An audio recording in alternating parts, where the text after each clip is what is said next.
You just got the Elgato prompter. Now you're trying to figure out how to set it up and how you're going to connect it and control it.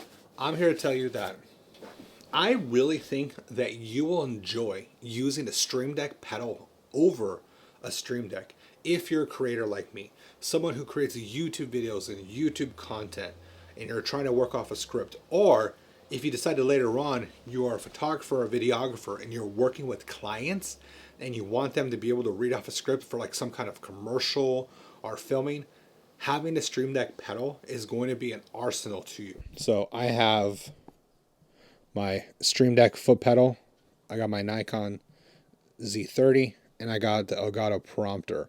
I'm going to go ahead and take these items and make my professional setup. So let's check it out. So one of the first things I'm doing, I'm using the Elgato, the multi-clamp, or the heavy-duty clamp, and this is going to give me extra support on my prompter. I like to use this prime lens because it has a lower aperture, so it allows more light in.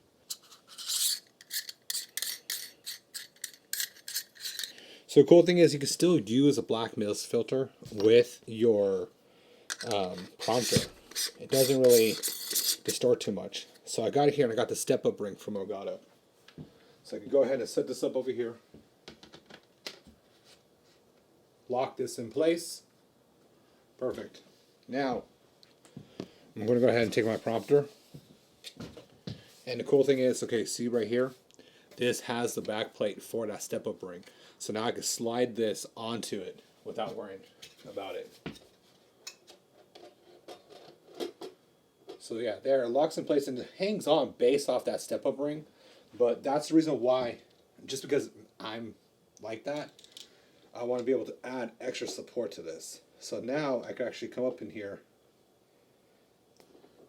tighten it, position it. Usually what I'll do is I'll make sure it's straight for especially what I'm doing. Then I can just tighten up these pieces here. Just so that way it has extra support. Boom. Now I got that connected. That's just step one for me to get this setup going. Because this setup is really for like my YouTube videos, I use my laptop and run the prompter off of that. If you're doing it on desktop, obviously you could probably use a longer cable if you have one. But this is just how I do my setup. So what I do is I can now run this pedal down. And the idea is I can control this with my screen. So watch. So now I can use this pedal, right? Let me move it here. Move this here. So if I want to scroll, and you can customize this, right? However you want it to perceive. I can control it based off that. So I can start and be like, especially when I'm recording, right? I could be like, here, it's a good angle. I could be like, what if I said that you've been recording your YouTube videos all wrong? It's okay. It's okay.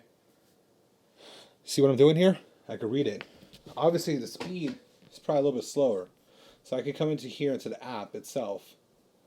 And I could throw the scroll speed up a little bit. What if I said you've been recording your YouTube videos all wrong? Look, it's okay. It's okay. I've been doing it too. You set up the lights perfectly and you thought, oh, boom, I messed up. Pace myself, pause, bring it back. And this is especially when you're using long scripts. So one of the things is that with the app itself, unless you're breaking up different chapters, you could change it to either scroll through those chapters or just scroll through the text. And I know some people are going to say, oh, it's easier to use the Stream Deck. But something like this, especially if you're doing interviews, let me bring it closer. If you're doing remote interviews with somebody or remote commercial work, things of that nature, you can't sometimes always bring a Stream Deck. Yes, you have your mobile app, but you could use. However, if you want the person who's doing it themselves, like as an actor or actress, then you want them to have the ability to control their own speed. You don't want them to have to download the app.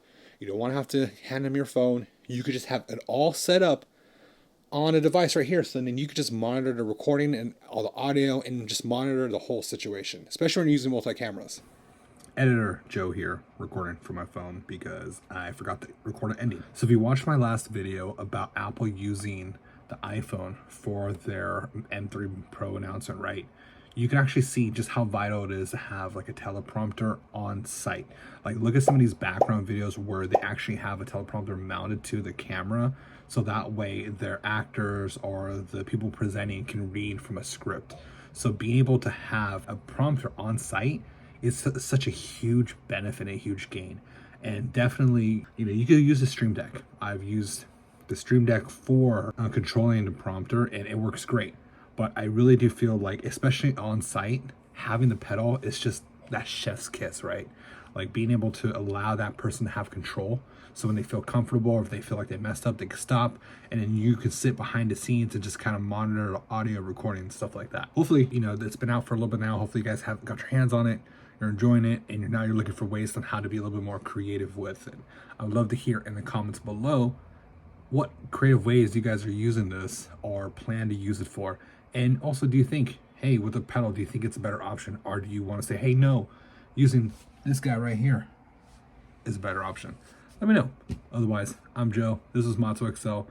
And as always, catch you guys next time. Peace.